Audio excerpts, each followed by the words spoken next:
Welcome to this Wise Women Roundtable. We're going to be looking at the month of March, and we just have completed the wild month of February and looking at the maybe just as wild or wilder month of March, depending on how you want to look at that. And there are so many things going on, and um, the reminder of being willing to not be attached to how things are turning out. So you may make plans this month and they may or may not turn out in the way that you were planning for them to turn out. And in fact, if you're willing to just be accepting of what's unfolding, it may turn out better than you could imagine. More likely will turn out better than you can even imagine. So this is partly due to all of the Uranian aspects that are taking place, and I'm going to leave that for probably for you, Nalini, to talk a little bit more about. But just that this is we're headed towards the Uranus-Jupiter conjunction in Taurus, something that hasn't happened in 84 years. So this is like helping to build the energy toward that happening in April. I think it's April 20th or something that takes place exact. But we're starting this month with Chiron and the North Node still very close together. They're within about a degree as we start the month, and then by the end of the month they'll be within a couple of degrees, about 2.5 degrees or so as we end the month. So that energy is still very, very present. I know we talked about this last time. I also did a video that goes into greater detail that I'll put in the show notes, so I won't spend a lot of time talking about it, but there is an Mercury Chiron conjunction on March 20th connected to the equinox. And so, of course, March is always when we have the equinox.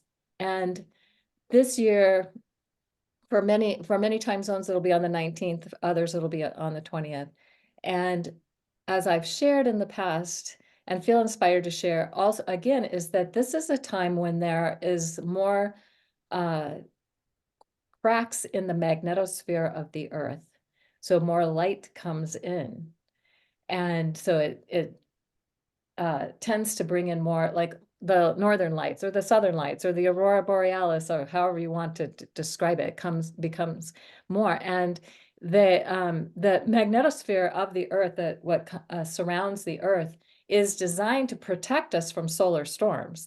And then but there are certain times when there's these cracks that happen within that magnetosphere, and then more light comes in. And so with this happening around the equinox, it's a time that we can use that light energy, tune into that light energy with our intentions and attention to see what it is that we're wanting to manifest and bring forth at this time. And the other thing that happens at the equinox, and I always love this reminder because I don't always think about it, but as the sun is rising, galactic center is directly overhead.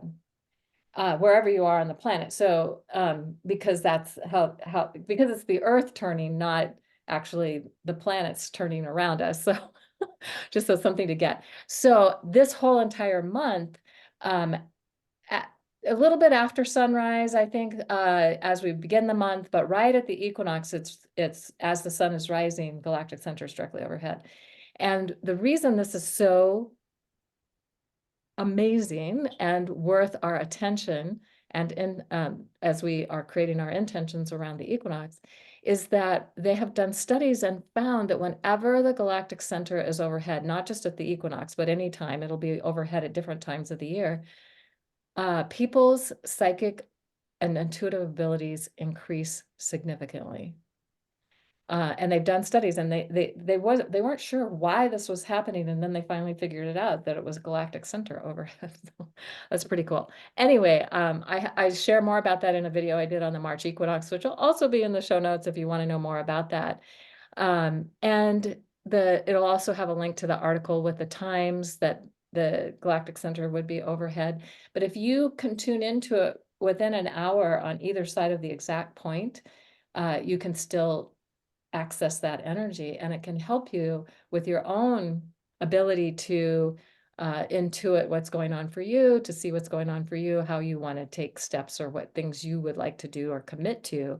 Because if we look at the 0 degrees Aries point, when the sun reaches 0 degrees Aries, and then we'll be in Aries for the next 30 days, Aries is the archetypal energy that's about making a commitment to a cause, a purpose, an intention, whatever it is, making a commitment and then taking action to fulfill that, to make sure that commitment or that cause or that intention can manifest. Because if we don't take the action to do that, Aries knows this very well, it may just stay in the realm of a great idea or a great intention or a great sense of, oh yeah, I want to accomplish this thing, but it doesn't happen. We need to take the action for that to happen. So the equinox is a really powerful time for us to not only have our intentions, but also to take action, take some sort of action that will help to further and mean that that intention can manifest, or that commitment can manifest. And on March 20th, at the equinox, Mercury is going to be conjunct Chiron. And so the messenger, Mercury the messenger, Chiron the shamanic healer, and also Chiron still very close to the North Node, but all in Aries. So really heightening this energy, and also the messages that may be coming in for us about what it is that we perhaps still have left to heal within ourselves, so that it's not holding us back, it's not tripping us up, it's not the thing that the fear or the unconscious ways of seeing things or being affected by things aren't going to be so unconscious. They become more conscious, and with that consciousness, then we can transmute and transform them, so they become a gift, become our medicine, become the thing that help us to move.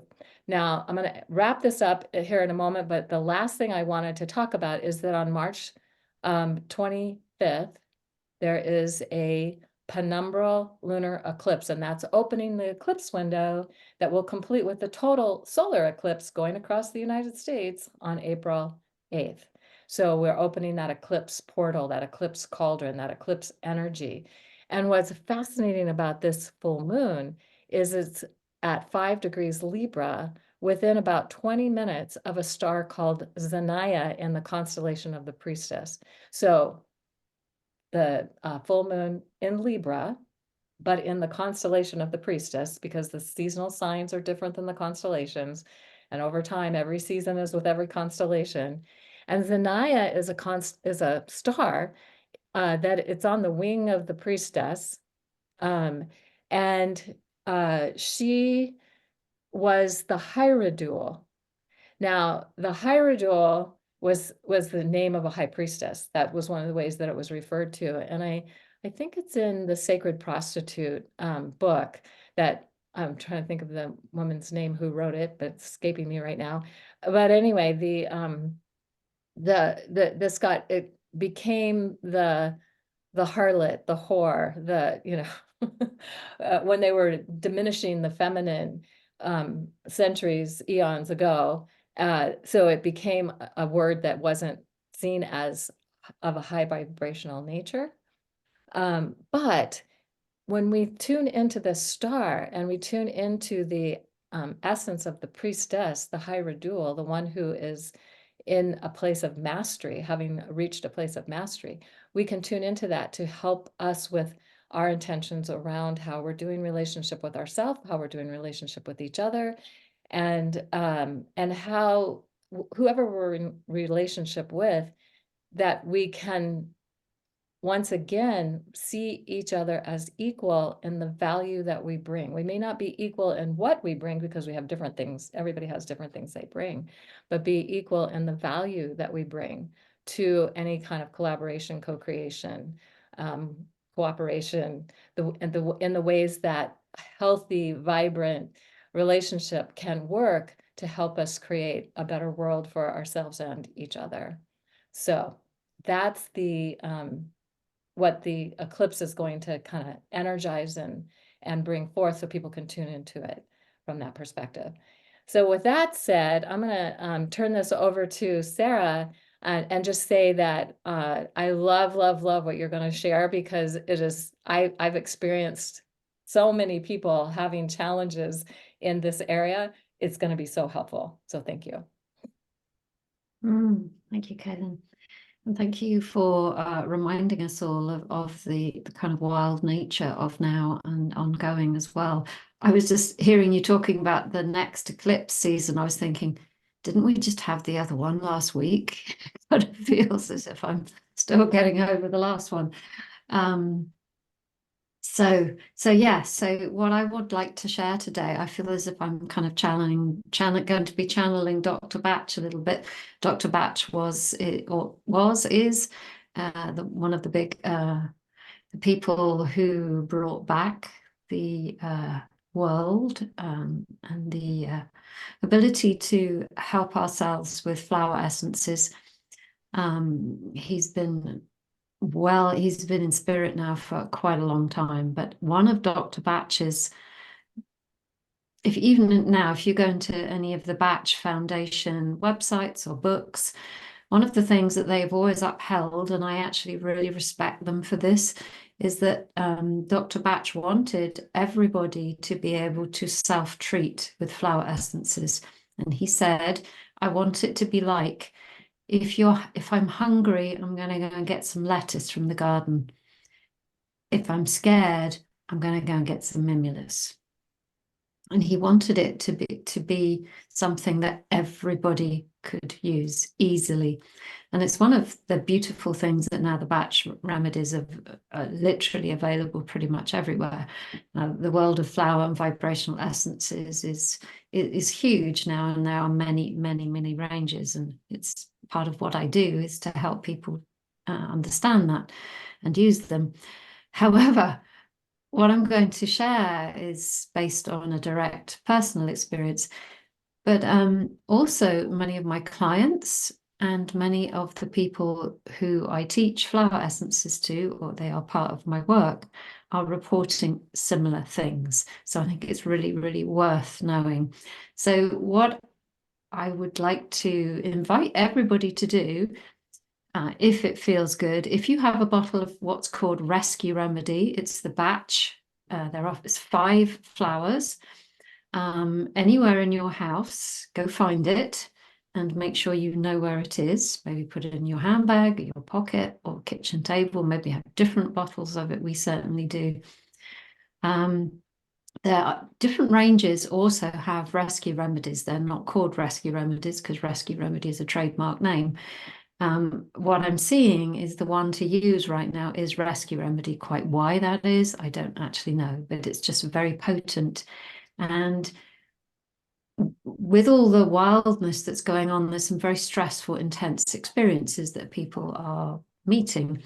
And I have seen in front of my very eyes a drop of Rescue Remedy completely taking someone from panic to calm again and again and again and again.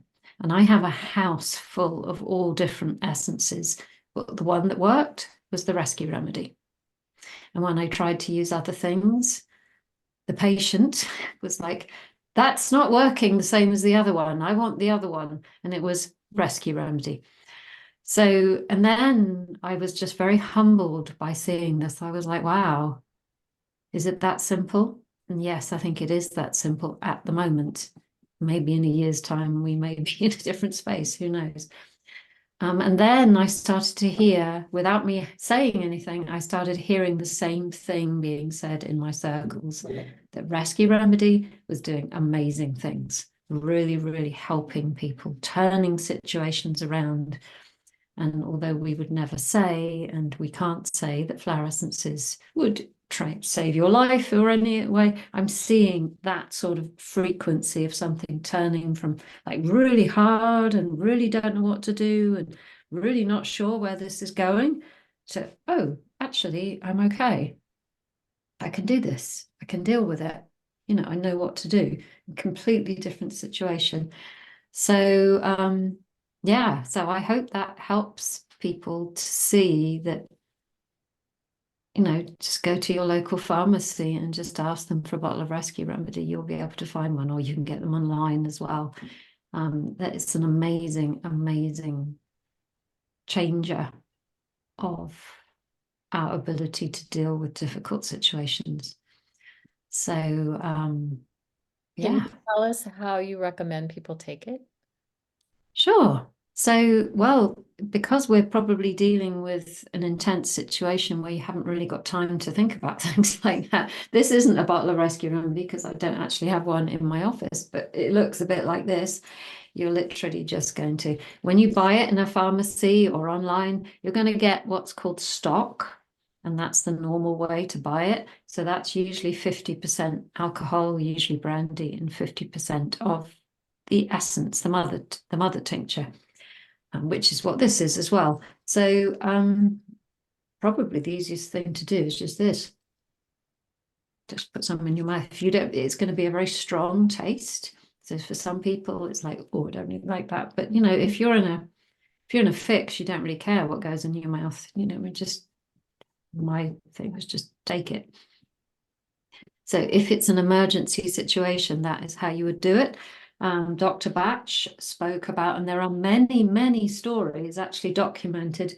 Let's say someone's had an accident or someone's unconscious or something like that.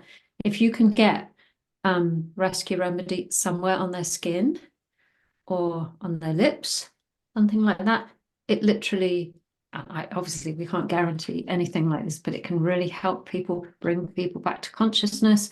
Or gosh, I feel a bit uncomfortable saying these things because I probably shouldn't be saying them, but you know, there are many, many stories of these kinds of things happening, is that in somehow it takes the stress, even if the person is not very conscious, takes the stress out of their bodies, and therefore their energy systems are able to deal with, and therefore the physical can come back on board more easily. So if somebody can't administer it for themselves, just do whatever you need, but touching the skin. I'm not saying miracles are going to happen here necessarily, but it can. It's always worth a try. And at the moment, it seems to be doing amazing things. And I have not seen that before. And I've not heard other people talk about it quite so much. If you're in a less acute situation, you can just take it. A practitioner would tell you to get yourself a dosage bottle, which looks a bit like that. It's bigger usually, but actually it doesn't really matter because we're talking about a vibrational way of treating somebody. One drop is the same as 5 drops because it's a vibration. A person may prefer something stronger or not so strong. That would be more of a personal preference, but actually you're taking in a frequency. So the amount of drops, in my opinion, somebody else might tell you something different, but so what you could do is give yourself a bottle a little bit like that. We say 30 mils. I think you say an ounce. Do you say that in the States? You talk about an ounce. We talk about 30 mils. But anyway, a bottle. It doesn't really matter. And you're going to put a little bit of preservative at the bottom or not. If you don't put anything in, it might grow a little bit of bacteria if it's hot or if the energy is a bit weird around you. And then what I would do, let's say that's your bottle of rescue remedy, little tiny bit of brandy or vodka, something like that. I'd put 2 drops of that in it and fill it up with water. And so this bottle could last you a lifetime. And that will cost you about, I'm going to say $10, £10, €10, you know, like nothing, probably less. I've just made that figure up because I don't actually even know how much it does cost. So you can dilute it right down, or if that's far too difficult, you can just get a glass of water and just put a drop in water. There we go. It's super simple. You can put a drop in your bath. You can put a drop. We talk about it as the bowl method. So again, super simple. Get a bowl of water or a cup of water and place it somewhere in the room or in a room where the people involved are passing through, and put a drop of rescue remedy or another remedy. And it has an extraordinary, it's a bit like air conditioning all of a sudden people start behaving differently. So if somebody wasn't well, you could put that in their bedroom or in the room that they were in. You can put it in misters and clear your energy system.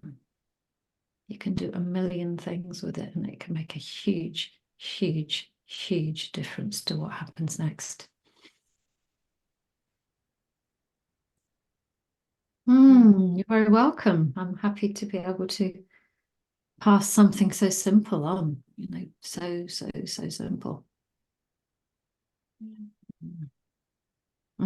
So with that, Nalini, I pass. Hello.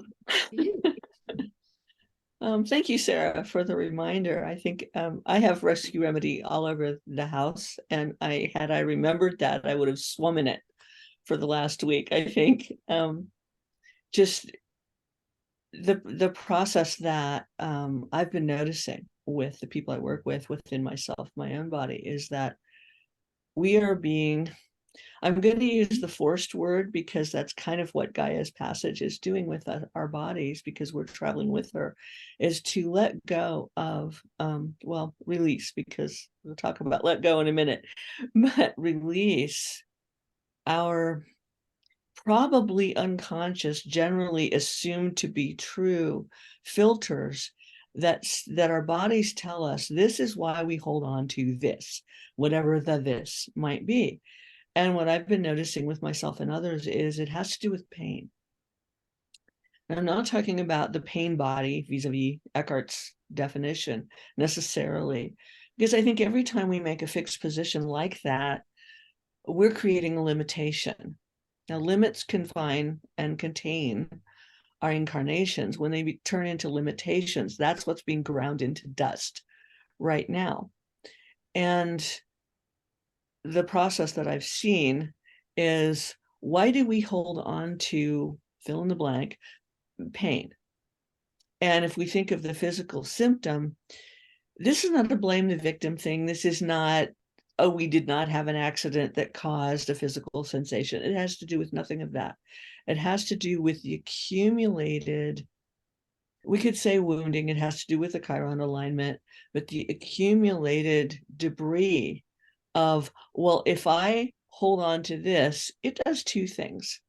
One, it entitles me to feel wounded, even if I would deny that consciously until I was dead. Two, it entitles me to act out, lash out, be angry, express those states of vibration and being that are generally considered to be not okay. And that's, for each of us, it's different.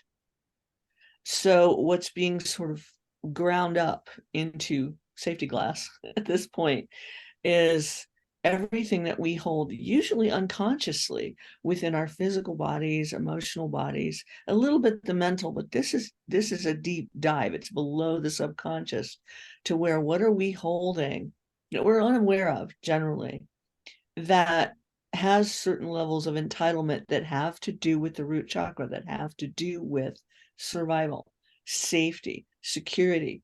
And we may have, I know it's that case for me, is we may have, you could say, fought against it or denied it, but it's like said no to that. No, I'm going to live at this level, not that level. Well, our bodies are of Gaia, they are of the earth, and they hold things that we might not agree with until, and you think I'm going to say let go, don't you? Until we let them go. But the truth is, until we let all of those vibrations be. What I'm noticing about this passage that we're in, whether it's March or 2024 or however long this change takes, and that will vary according to each being, is it's letting it be what it is. Let that vibration be what it is.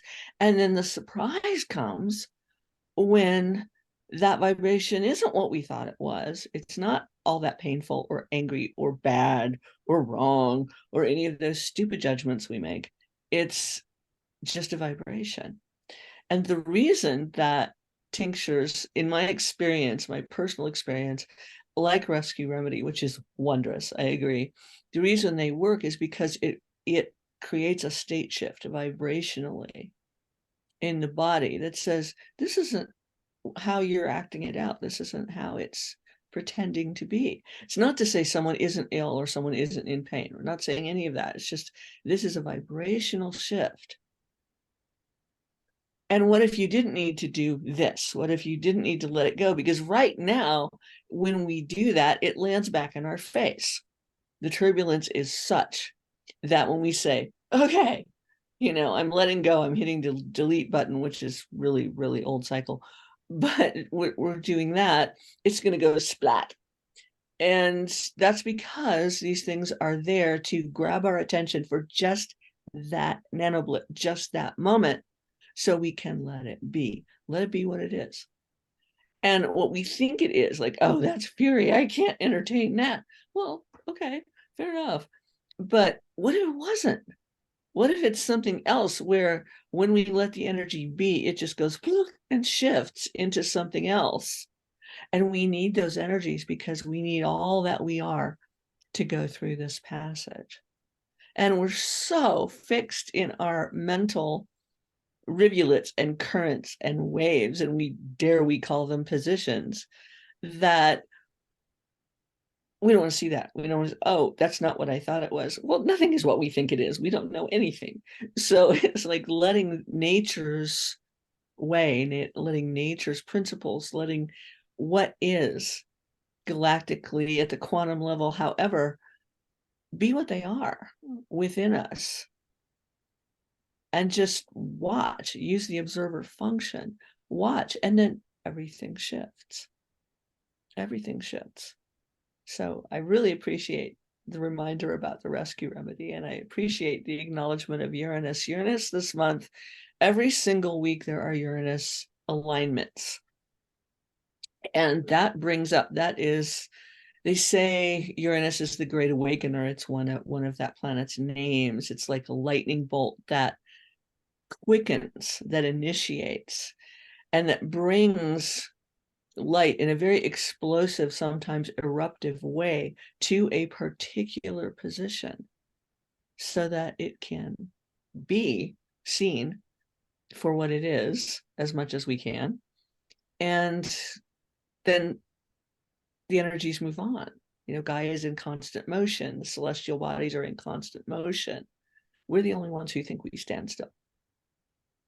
So it's letting all of that come through and letting whatever happens or doesn't this month, the more we project on something happening, the more it will. Just letting it be, letting ourselves be, and observing what that truly is. It's a great game. It's actually really fun. It's really fun to be wrong. It's really fun to say, oh, wow, I never saw that way. Duh. And just let source be what she is. Because we kind of don't have a choice at the moment. So it's just going with that, letting the wave take us, being supported and nurtured and nourished by it, instead of fighting to stay on the board.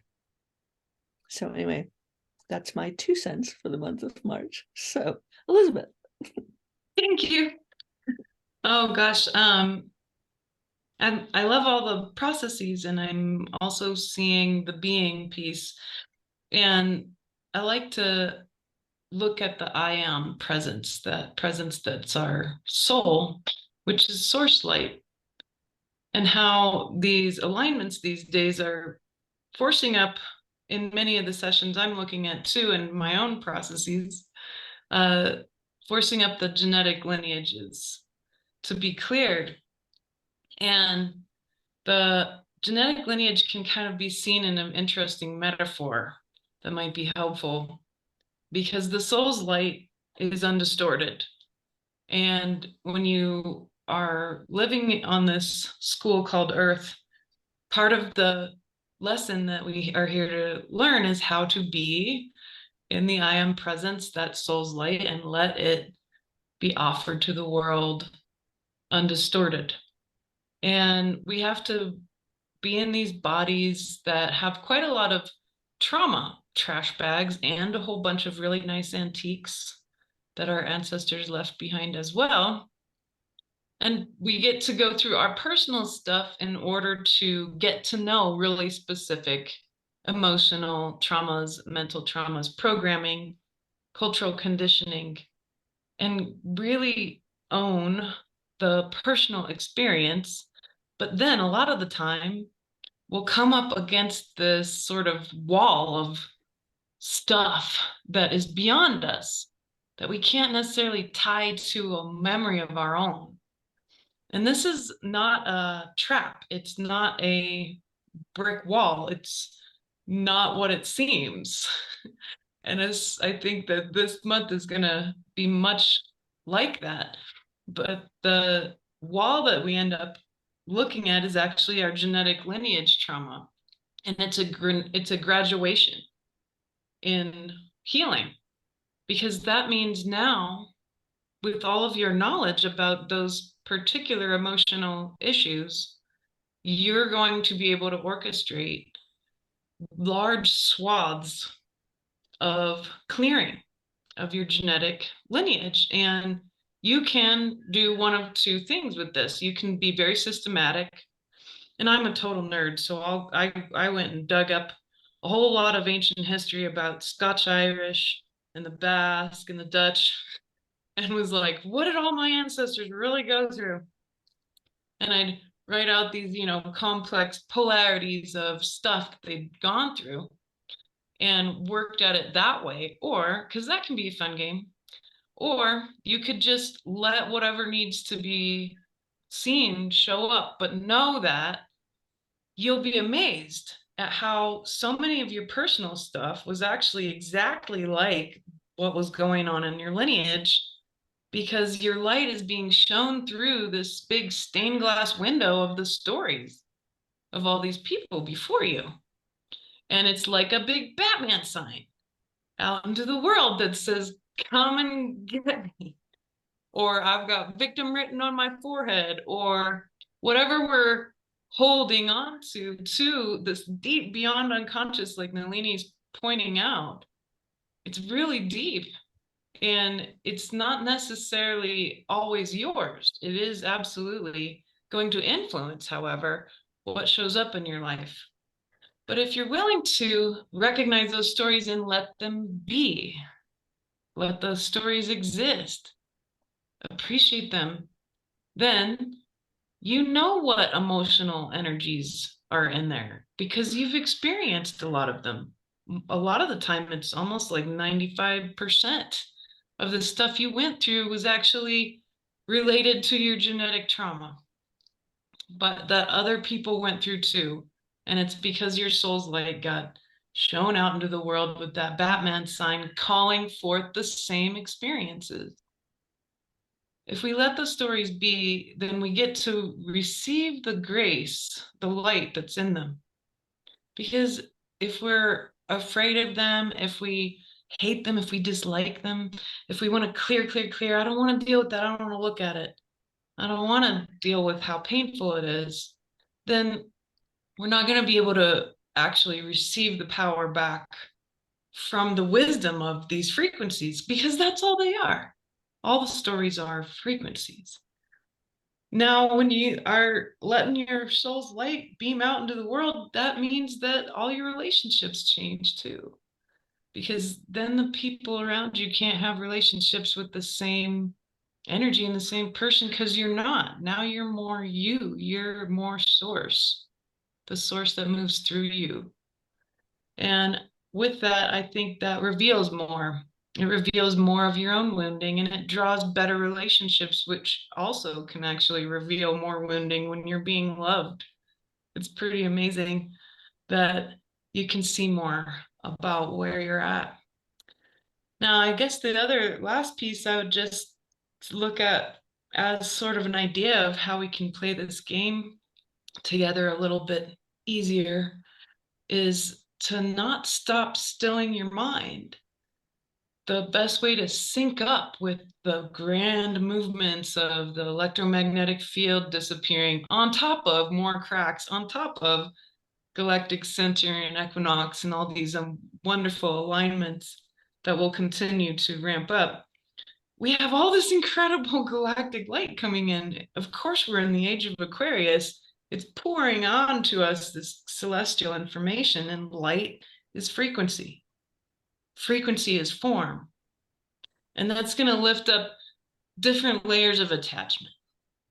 And the first layer, I think, of basic attachment is material stuff, and then relationship stuff, attachment to our children, attachment to our pets and our friends, and certain ways of being, attachment to certain schedules even. And then there's the layer of attachment around outcomes, which is harder because we want to look forward into the future. In fact, we're sort of trained to, and we leak energy that way. Just like we leak energy thinking about the past too much and worrying about these things that we can't change, like the Dalai Lama said, if you can't change it, great. And if you can, great. Or something like that. That quote's off, but you get the idea. But then there's a whole another piece to attachment. Maybe we call it an advanced piece, an advanced letting go of attachment to who you are, to your identity, to all of what you thought you were, so that you can be. And to really own that, to let it grow into your body and move and flow, you need to meditate. And then you're going to start releasing form, because form is in its own way of holding on. And we're in a time of formlessness. And everywhere you put your attention, change occurs. Nothing can truly fully change unless you're willing to put your attention on it without fear or desire. And if you put fear and desire, then you're going to have expectation and control and all these pieces that create resistance. And then you're hanging on to stuff that you're not going to be able to move forward beyond. So I think that formlessness is ultimately the name of the game as we move very swiftly towards our solstice. And who knows what solstice will bring? I'm sure we'll be able to discover more. But for now, use your attention to be able to view your whole life and let it begin to change. Don't have expectations about how it's going to go or attachments to what you want, because you yourself are not a conglomeration of the stories of your ancestors. You are source. And if you're willing to not perceive with attachment, desire, or fear, then this month is going to be really interesting and exciting for you. So I'm working on it too. Thank you, ladies, so much. Really excellent view of our month. Thank you, everyone. Hope this was helpful. We look forward to our next video, and I'm loving this idea of being. How are we allowing ourselves to be? So that's a takeaway for me from what we've just talked about. So bye, everybody. Bye-bye.